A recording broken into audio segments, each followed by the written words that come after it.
Assalamualaikum warahmatullahi wabarakatuh.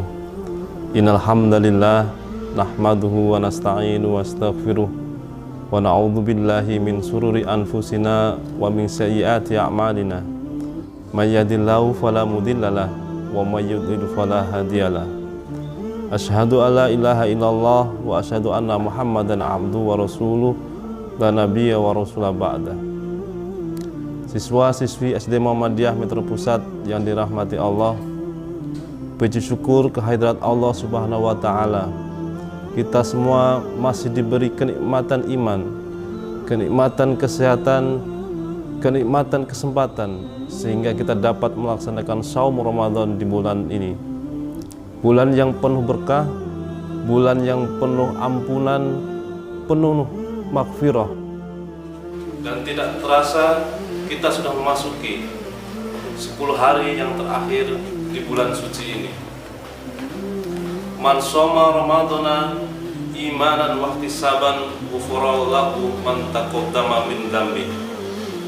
Barang siapa berpuasa Ramadan atas dasar iman dan mengharapkan pahala dari Allah Subhanahu wa Ta'ala, maka dosanya akan diampuni oleh Allah Subhanahu wa Ta'ala.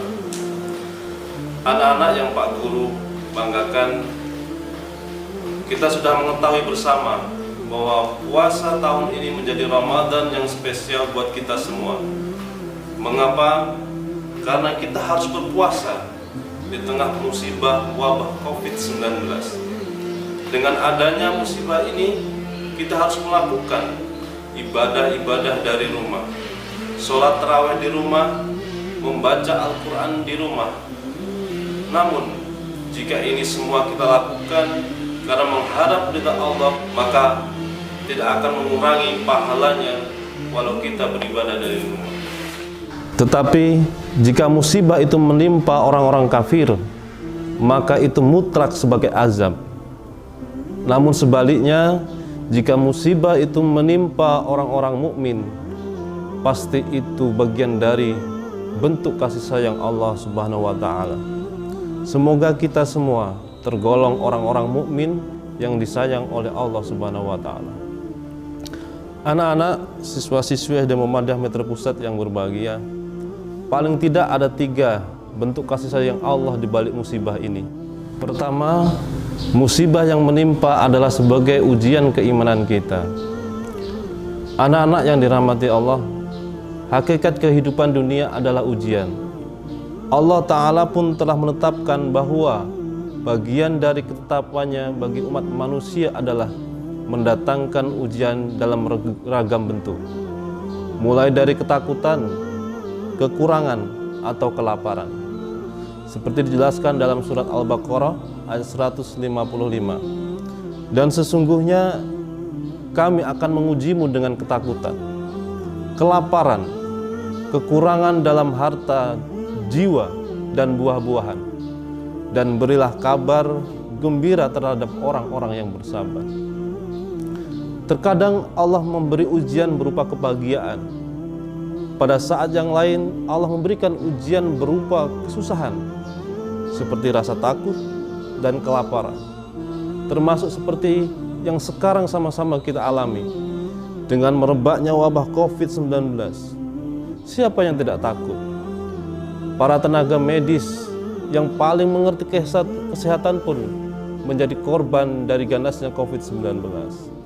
Wabah virus corona menguji kita semua manusia. COVID-19 menyebar amat cepat. Sudah ratusan ribu orang terinfeksi, bahkan puluhan ribu meninggal akibat virus ini. Virus corona juga membuat banyak pengusaha gulung tikar. Para pekerja pun terpaksa harus dirumahkan. Para siswa seperti anak-anak harus belajar di rumah.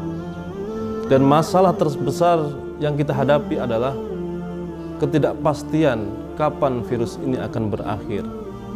Meski kita harus yakin Allah Subhanahu wa Ta'ala pasti menciptakan penyakit sekaligus dengan obatnya. Anak-anak yang dimuliakan Allah, kesabaran menjadi senjata orang beriman dalam menghadapi sebuah ujian. Apalagi ujian seperti sekarang ini. Allah menggambarkan mereka yang bersabar dengan begitu banyak derajat dan kebaikan. Seperti dijelaskan dalam surat An-Nahl ayat 96. Mereka pun dijanjikan imbalan yang begitu besar. Dan sungguh kami akan benar-benar memberi balasan kepada orang-orang yang bersabar dengan pahala yang lebih baik dari apa yang telah mereka kerjakan.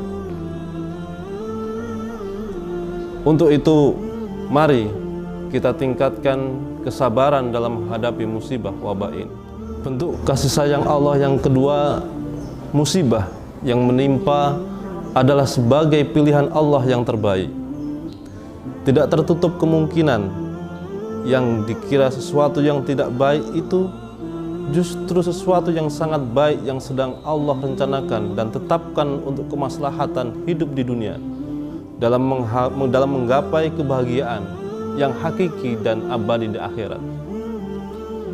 Mungkin Ramadan sebelumnya kita terlalu sibuk dengan aktivitas di sekolah, bermain kesana kemari, sehingga kita senang mengulur-ngulur waktu sholat. Jarang sekali kita bersengkrama dengan ayah dan bunda di rumah. Membaca Al-Quran pun jarang kita lakukan dengan sempitnya waktu kita dipotong waktu bermain. Bisa jadi Allah ciptakan virus ini agar kita menyelami diri kita sendiri, mengevaluasi kesalahan kita, khilaf yang biasa kita lakukan. Dengan banyaknya waktu kita di rumah, mari Pak Guru berpesan kepada anak-anak, perbanyaklah mengevaluasi diri, perbanyak berbuat baik kepada orang tua, dan melakukan amal-amal soleh lainnya.